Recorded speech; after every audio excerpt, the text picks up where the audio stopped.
AVP 24 news पर वक्त हो गया है दिन भर की 10 बड़ी खबरों का। राहुल गांधी विभिन्न मुद्दों को लेकर केंद्र सरकार पर हमलावर रहते हैं। राहुल गांधी ने एक बार फिर बढ़ती महंगाई को लेकर मोदी सरकार पर निशाना साधते हुए कहा, कई राज्यों में अनलॉक प्रक्रिया शुरू हो गई है। पेट्रोल पंप पर बिल देते समय आपको मोदी सरकार द्वारा किया गया महंगाई में विकास दिखेगा। टैक्स वसूली महामारी की लहरें लगातार आती जा रही हैं। राहुल गांधी के साथ साथ प्रियंका गांधी ने भी केंद्र पर निशाना साधते हुए कहा, केंद्र सरकार आंकड़ों को अपनी छवि बचाने के माध्यम की तरह क्यों प्रस्तुत करती है। सही आंकड़े अधिकतम भारतीयों को इस वायरस के प्रभाव से बचा सकते हैं। आखिर क्यों सरकार ने आंकड़ों को प्रोपेगेंडा का माध्यम बनाया, ना कि प्रोटेक्शन का। इसके साथ ही प्रियंका गांधी ने हैशटैग जिम्मेदार कौन का भी इस्तेमाल किया। रणदीप सुरजेवाला ने भी बढ़ती महंगाई को लेकर मोदी सरकार पर निशाना साधते हुए भयंकर जलूट। पिछले 13 महीने में पेट्रोल 25.72 रुपए, डीजल 23.93 रुपए प्रति लीटर महंगा हुआ है। पेट्रोल डीजल में रिकॉर्ड तोड़ बढ़ोतरी के लिए कच्चे तेल की कीमतें नहीं, मोदी सरकार द्वारा बढ़ाए गए टैक्स जिम्मेदार हैं।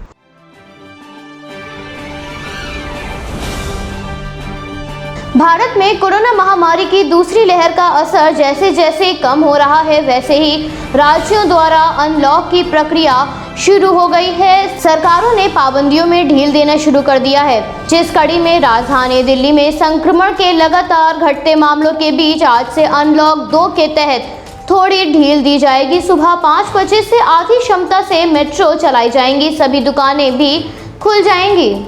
हालांकि बड़े बाजार, मॉल की दुकानें सम विषम आधार पर खोली जाएंगी। दिल्ली पुलिस ने कोविड प्रोटोकॉल का पालन कराने के लिए विशेष टीमों का गठन किया है। 14 जून की सुबह 5 बजे तक आगे बढ़ाते हुए अनलॉक 2 के तहत कुछ रियायतें देने की घोषणा की गई थी। व्यापारियों ने भी अपनी दुकानों की सफाई की और सोशल डिस्टेंसिंग के लिए गोल घेरे बनवाए हैं। जिला प्रशासन के अधिकारियों के अनुसार बाजार, मॉल और शराब की दुकानों के आसपास काफी भीड़ रहती है। ऐसी जगह कोविड प्रोटोकॉल का सख्ती से पालन कराने के लिए सभी बाजारों के व्यापार मंडल अध्यक्षों को भी अनलॉक के नियम समझाए गए हैं। दक्षिण पूर्वी जिले के एक पुलिस अधिकारी ने बताया कि 50 टीमों का गठन किया गया है, जो भीड़ भाड़ वाले इलाकों में लोगों पर नजर रखेगी। मेट्रो ट्रेन सेवा शुरू होने पर स्मार्ट कार्ड और टोकन दोनों के जरिए यात्रा की जा सकेगी। मेट्रो स्टेशन पर यात्रियों को सोशल डिस्टेंसिंग बनानी होगी और मास्क लगाना होगा, वरना जुर्माना लगाया जाएगा।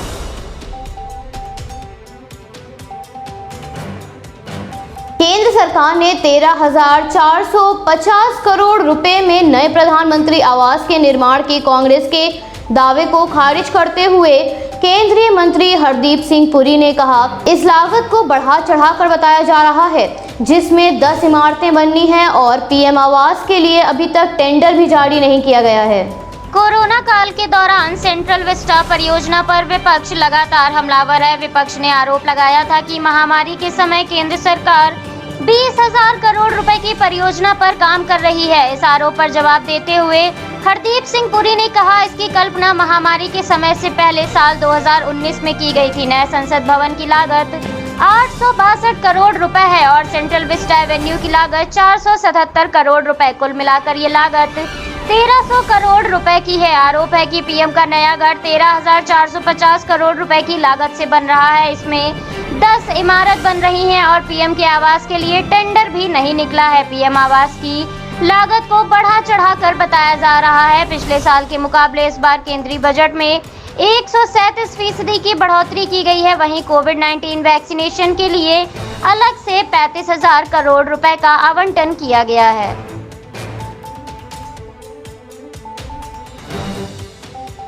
कोरोना संक्रमण में सर्वाधिक बच्चे प्रभावित हुए हैं। दूसरी लहर में कई बच्चों ने अपने अभिभावकों को खो दिया है, तो वहीं कई बच्चों के सर से एक अभिभावक का साया उठ गया है। ऐसे में दूसरी लहर में अनाथ हुए बच्चों को दी गई मदद की जांच सुप्रीम कोर्ट करेगा। ये जांच महाराष्ट्र, राजस्थान, गुजरात और कर्नाटक समेत 10 राज्यों में मार्च के बाद अनाथ हुए बच्चों को दी गई मदद की होगी।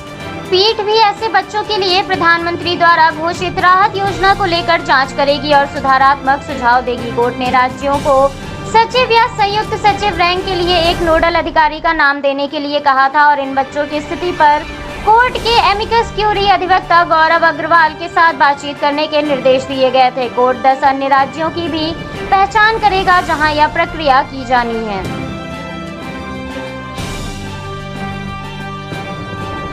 कोरोना संक्रमण की दूसरी लहर में बच्चों के संक्रमित होने की आशंका के चलते बच्चों का टीकाकरण शुरू हो गया है। इसी कड़ी में दिल्ली एम्स में बच्चों पर कोवैक्सीन का ट्रायल शुरू हो गया है। इस वैक्सीन को भारत बायोटेक ने बनाया है। कोवैक्सीन के बच्चों पर क्लिनिकल ट्रायल के लिए डीजीसीआई ने 11 मई को अपनी मंजूरी दे दी थी। लेकिन क्लिनिकल ट्रायल के पहले चरण में 18 बच्चों को शामिल किया जाएगा। इस पूरे परीक्षण को 8 सप्ताह के भीतर पूर्ण करने का लक्ष्य निर्धारित किया गया है। इसमें बच्चों पर वैक्सीन के असर और शरीर की प्रतिरोधक क्षमता का अध्ययन किया जाएगा। पटना स्थित एम्स में इस वैक्सीन का क्लिनिकल ट्रायल 2 से 18 वर्ष के बच्चों के ऊपर 3 जून से शुरू कर दिया है। इसके तहत बच्चों की पूरी स्क्रीनिंग की जा रही है। उनके पूरी तरह से स्वस्थ होने के बाद ही उनको इसकी खुराक दी गई है। दिल्ली, पटना के अलावा इस वैक्सीन का बच्चों पर क्लिनिकल ट्रायल के लिए नागपुर स्थित Meditrina institute of medical science को भी चुना गया है।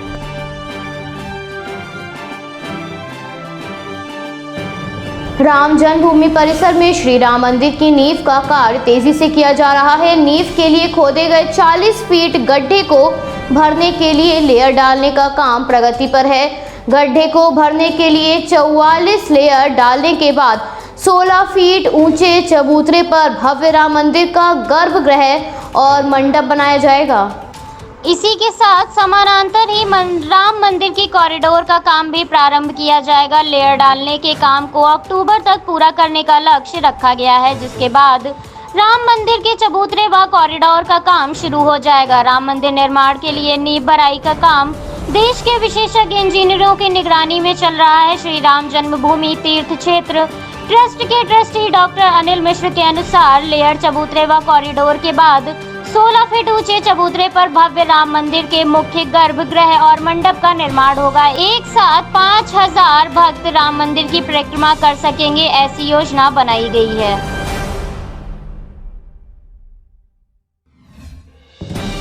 कोविड-19 की दूसरी लहर का प्रकोप दिन पर दिन कम होता जा रहा है। प्रतिदिन मिल रहे मामलों में गिरावट के साथ मौत के आंकड़ों में भी कमी देखी जा रही है। पिछले 24 घंटों में कोरोना के 1,06,36 मामले सामने आए। इसके साथ ही 2,427 लोगों की इस महामारी के कारण जान चली गई है। दूसरी लहर का असर कम होने के साथ ही भारत में विभिन्न राज्यों में अनलॉक प्रक्रिया शुरू हो गई है। फैले हुए संक्रमण के कारण जिस प्रकार सारी व्यवस्थाएं ठप पड़ी थी, अब धीरे धीरे पटरी पर आने लगी है। मौत के गिरते हुए आंकड़ों के साथ ही रिकवर होने वाले लोगों की संख्या में भी वृद्धि हो रही है। हालांकि वैक्सीन की कमी से कुछ मुश्किलें बनी हुई हैं। पिछले 24 घंटे में 1,74,399 लोगों ने इस महामारी को मात दी है। अब तक भारत में 2,89,09,975 लोग महामारी से ग्रस्त हो चुके हैं। इसके साथ ही इसे मात देने वाले लोगों की संख्या 2,71,59,180 है। इस महामारी से मरने वाले लोगों की संख्या दूसरी लहर में काफी तेजी से बढ़ी थी। इसके साथ ही इस महामारी से अब तक 3,49,186 लोग अपनी जान गंवा चुके हैं। भारत में लगातार सक्रिय मामलों में भी गिरावट हो रही है। वहीं इस समय सक्रिय मामलों की संख्या 14,01,609 है। इसके साथ ही 23,27,86,827 लोगों को कोविड-19 का टीका लगाया जा चुका है।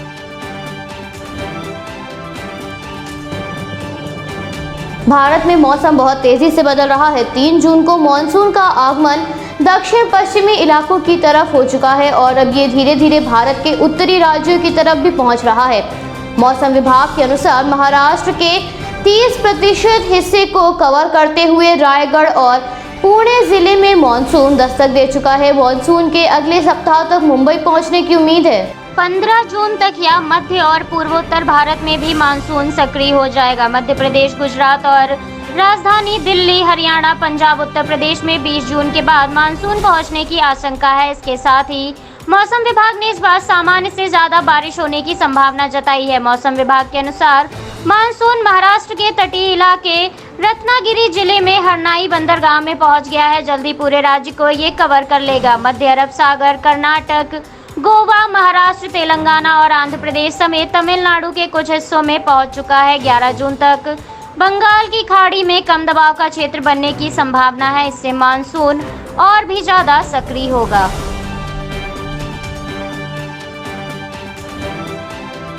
कोरोना वायरस महामारी से पूरी दुनिया त्रस्त है। महामारी की मार पूरी दुनिया झेल रही है, मगर इस वायरस की उत्पत्ति को लेकर अभी भी कई सवाल खड़े हैं जिसका जवाब नहीं मिल रहा है। इसकी उत्पत्ति को लेकर चीन की तरफ उंगलियां उठ रही हैं, लेकिन चीन इन सभी आरोपों को गलत ठहराता आ रहा है। ऐसे में एक बार फिर से अमेरिका की तरफ से चीन पर नए सिरे से वायरस उत्पत्ति की जांच का दबाव बनाया जा रहा है। कोरोना की पहली लहर में अमेरिका के हालात बेकाबू हो गए थे। महामारी से सर्वाधिक प्रभावित देशों की सूची में अमेरिका भी आता है। वहीं लंबे समय से अमेरिका के पूर्व राष्ट्रपति डोनाल्ड ट्रंप कोरोना के लिए चीन को जिम्मेदार ठहरा रहे हैं। अब उसी राह पर मौजूदा राष्ट्रपति जो बाइडेन भी चलने लगे हैं। अमेरिका के विदेश मंत्री एंटनी ब्लिंकन ने चीन से कोरोना वायरस की गुत्थी सुलझाने में मदद के लिए सहयोग देने की बात कहते हुए विस्तार से कहा, अमेरिका को जरूरत है कि वो कोरोना वायरस की उत्पत्ति की गहराई से जांच में सहयोग करे। इस वायरस की तह तक जाना बेहद जरूरी है, क्योंकि यही एकमात्र तरीका होगा जिससे हम लोग अगली महामारी को रोकने में सक्षम हो सकते हैं या कम से कम इसे कम करने में सफल हो सकते हैं।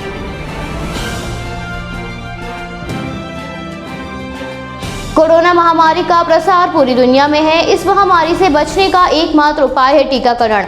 ऐसे में ब्रिटेन के प्रधानमंत्री बोरिस जॉनसन ने वैक्सीनेशन को लेकर बड़ा फैसला लेते हुए कहा, अगले सप्ताह वो G7 देशों के नेताओं से अपील करेंगे कि 2022 के अंत तक दुनिया को पूरी तरह से टीकाकृत करने का संकल्प लिया जाए। बोरिस जॉनसन ने आगे कहा, 2022 के अंत तक सभी लोगों को वैक्सीन लगा देना चिकित्सा इतिहास में सबसे बड़ी उपलब्धि होगी। हम सभी लोग मिलकर संकल्प लें कि कोरोना वायरस की वजह से हुई तबाही को फिर कभी ना होने दे। शुक्रवार से 3 दिवसीय G7 समिट शुरू होगा, जिसमें Germany, France, America, Italy, Japan और यूरोपीय संघ और कनाडा शामिल होंगे। ब्रिटेन के स्वास्थ्य मंत्री मैट हैनकॉक ने कहा, पहली बार भारत में सामने आया कोरोना वायरस का डेल्टा या B1.617.2 स्वरूप, अल्फा या तथाकथित कैंट स्वरूप भी 40% ज्यादा संक्रामक है। इसने 21 जून से निर्धारित अनलॉक योजना को और भी मुश्किल बना दिया है।